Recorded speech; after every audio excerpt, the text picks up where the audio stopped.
총균세로 잘 알려진 세계적인 석학 제레드 다이아몬드가 코로나19 이후 미래에 대해서 최상의 시나리오 그리고 최악의 시나리오, 인간이 선택할 수 있는 두 가지 길에 대해서 예상하고 있습니다. 그는 초국가적인 협력만이 이 모든 위기를 극복할 수 있다고 하는데요. 코로나19는 그동안 세계가 극복하지 못했던 기후 문제, 인구 문제, 자원 문제 등 이런 모든 문제를 해결할 수 있는 초국가적인 협력을 이끌어내는 계기가 될 거라고 이야기하고 있습니다. 과연 그럴까요? 우선 제레드 다이아몬드의 이야기부터 들어보도록 하겠습니다. 코로나19 이후 최상의 시나리오와 최악의 시나리오. 제레드 다이아몬드. 요즘 나는 현재의 세계적 위기에 대해서 매일같이 고민하고 많은 사람과 이야기를 나누고 있다. 특히 나는 임상심리학자인 나의 아내 마리 코언의 전문 분야인 개인의 위기, 그리고 나의 책 대변동의 주제였던 국가의 위기가 현재의 위기와 어떤 관계가 있는지에 대해 고민하고 있다. 돌이켜보면 내가 선견지명에 있어서 이 모든 일을 예측할 수 있었던 것은 아니다. 단지 나는 마리가 자신의 고객이 겪는 개인적인 위기 상황을 분석하면서 결과를 예측하기 위해 사용한 예측인자가 놀랍게도 국가적 위기를 예측하는 예측인자와 매우 유사하다는 점을 깨달았을 뿐이다. 흥미롭게도 그중 많은 부분이 현재 우리가 겪는 위기 상황에 대해서도 많은 걸 말해준다. 예를 들어 우리가 파경, 사랑하는 사람의 죽음, 재정적 어려움, 건강 악화와 같은 개인의 위기 상황에 처했을 때 가장 먼저 해야 할 일은 자신이 위기에 처해 있음을 인정하는 것이다. 일단 이를 받아들이지 않으면 한 걸음도 앞으로 나아갈 수 없다. 다른 사람을 탓하지 않고 본인의 책임을 받아들인 후에야 비로소 도움을 받을 수 있다. 이는 국가도 마찬가지다. 자국이 위기 상황에 처했음을 인정해야 다른 국가의 도움을 받을 수 있고, 비슷한 문제를 먼저 겪은 국가가 위기 상황을 극복하기 위해 사용한 방법을 도입할 수 있다. 바로 이것이 내가 대변동에서 논의한 개인과 국가의 위기에 대한 결과 예측인자다. 이제 코로나19에 대해 이야기해보자. 여기서 우리는 무엇을 알 수 있는가? 무엇보다도 상황을 인정하고 있는가? 거부하고 있는가? 중국은 자국에서 벌어지고 있는 사태를 인정하는데 한 달이 걸렸다. 미국은 두서너 달이 더 걸렸다. 다른 사람을 비난하는 대신 책임을 받아들이는데 말이다. 물론 도널드 트럼프 대통령은 중국을 비난했고 이제는 WHO를 비난하고 있으며, 미국 알레르기 전염병 연구소 소장으로 미국 백악관 코로나19 대응팀을 이끌고 있는 앤서니 파우치마저 비난하는 등 스스로의 잘못은 인정하지 않고 모두를 비난하고 있다. 그럼 미국은 도움을 받고 있을까? 무언가가 진행되고 있는 것 같기는 하다. 마리는 방금 중국에서 온 마스크 700장을 받았다.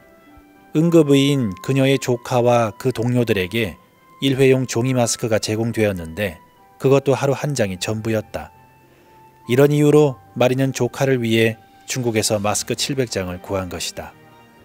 이렇듯 여러 나라가 정직한 자기평가를 하지 못한 것으로 보인다. 백악관 대통령 집무실은 말할 것도 없고, 본인이 감염되기 전까지 영국 총리인 보리스 존슨도 상황을 객관적으로 파악하지 못했다. 반면 싱가포르는 처음부터 정직한 자기평가를 하는 모습이 두드러졌다. 내가 생각하기에 이번 위기는 전 세계적 문제를 다루는 전례가 될 것이다. 이것이 코로나19 위기에 가장 중요하고도 지속적으로 영향을 미칠 유익한 교훈일 것이다. 여태껏 기후위기나 자원 남용과 같은 전 세계적인 문제를 다루는 데 있어 우리가 실패할 수밖에 없었던 이유는 기본적으로 각 국가가 자신과 관련된 문제에만 매달리기 때문이다. 이런 국가적 문제를 해결하기 위해서는 그들을 모을 수 있는 국가 정체성이 필요하다. 핀란드의 국가 정체성은 소련이 침공했을 때 소련이란 공동의 적에 의해 강화되었다. 미국은 진주만 공격이 있던 그날 밤 하나로 뭉쳤고 영국은 대공습과 브리튼 전투를 겪으며 한데 힘을 합쳤다. 그러나 세계인에게는 이러한 세계 정체성이 없다. 우리 세계 시민들은 공동의 적에 의해 연합하지 않는다. 분명 우리에게는 기후위기와 자원남용이라는 공동의 적이 있지만 그들은 무서운 속도로 사람을 죽이지 않는 비가시적 위협이다. 이런 이유로 세계인은 기후위기라는 공동의 적에 대항하기 위해 힘을 모으지 않는다. 그런데 이제 우리는 무서운 속도로 사람을 죽이는 가시적인 적을 만났다. 하지만 이 위기는 확실히 기후위기만큼 많은 사람을 죽음으로 몰고 가지는 않을 것이다. 이 위기는 경제에 지장을 주고 있지만 장기적으로 봤을 때 기후위기와 자원남용이 가져올 경제 위기에는 비할 바가 아니다. 나는 구름 뒤편으로 스며든 한 줄기 햇살을 본다. 현재 일어나고 있는 이 일들이 바람직한 결과로 이어질 가능성이 있기 때문이다. 이제 세계는 공동의 적이 있음을 처음으로 깨달았다. 이 위기는 전 세계 모든 국가의 문제임이 명백하다. 예컨대 코로나19가 215개국에서 박멸된다 해도 216번째 국가에 남아있다면 언제든 나머지 국가들을 감염시킬 수 있다. 확실히 이 위기는 세계적 해법이 필요한 세계의 문제다. 나는 조심스럽게 낙관한다. 옳지 못한 행동을 하는 나라도 있지만 함께 힘을 모으려는 바람직한 조짐이 나타나고 있다.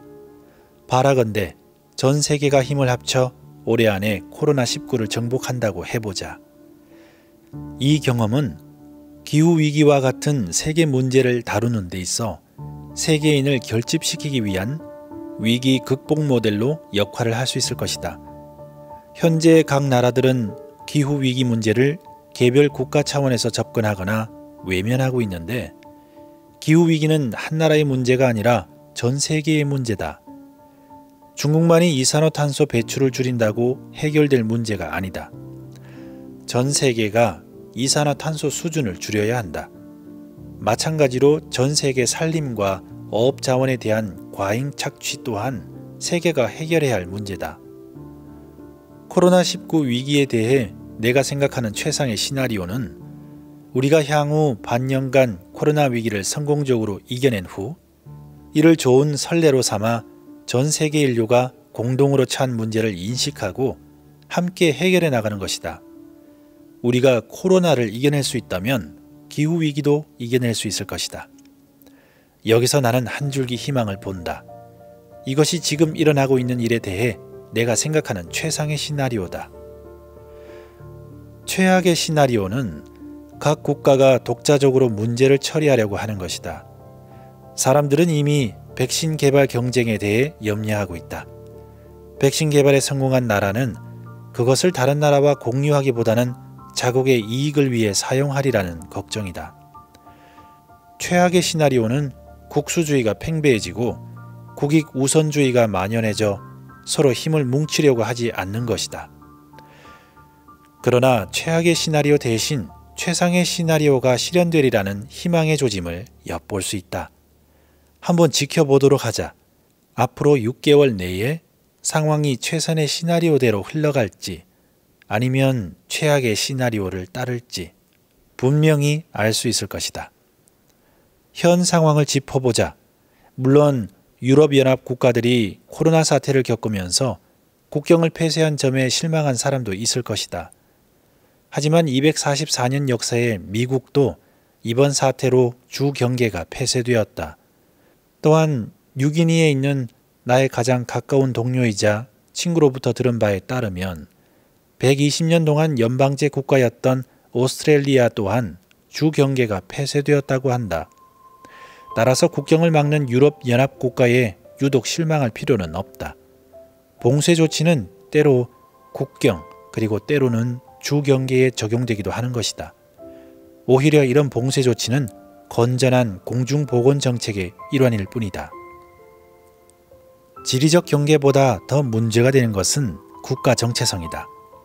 서로를 경쟁 상대로 느끼게 되면 엘리베이터에 탄 사람들은 다른 사람이 엘리베이터에 타지 못하게 서둘러서 1층으로 내려가려고 한다. 나치 강제 수용소 같은 심각한 위기 상황에서도 서로를 돕고 지원하는 협력뿐 아니라 타인의 신발이나 음식을 훔치는 경쟁도 있었다. 위기 상황에서 사람들은 협력과 경쟁, 어느 방향으로든 갈 수 있다. 그러나 눈에 보이는 공동의 적이 있는 경우는 어떨까? 다시 말하지만 내 인생에서 가장 인상 깊었던 사건은 진주만, 브리튼 전투, 소련의 핀란드 침공, 인도네시아의 독립이다. 빠르게 인명을 살상하는 눈에 보이는 적이 있다면 이는 모두의 적임이 분명하며 사람들을 하나로 묶어 힘을 합칠 수 있도록 만드는 역할을 할 것이다. 여기서 우리는 리더십이 얼마나 큰 차이를 만들 수 있는지 확인할 수 있다. 특히 국가 차원의 리더십이 형편없는 미국의 경우 주 단위에서 상당히 다양한 수준의 리더십을 볼 수 있다. 캘리포니아 주지사는 훌륭한 리더십을 보여준 반면 미시시피, 텍사스, 플로리다의 리더십은 끔찍한 수준이다. 이대로 진행된다면 사람들은 캘리포니아 모델이 잘 작동하는 반면 미국의 국가 모델이나 미시시피 모델이 제대로 작동하지 않음을 알게 될 것이다.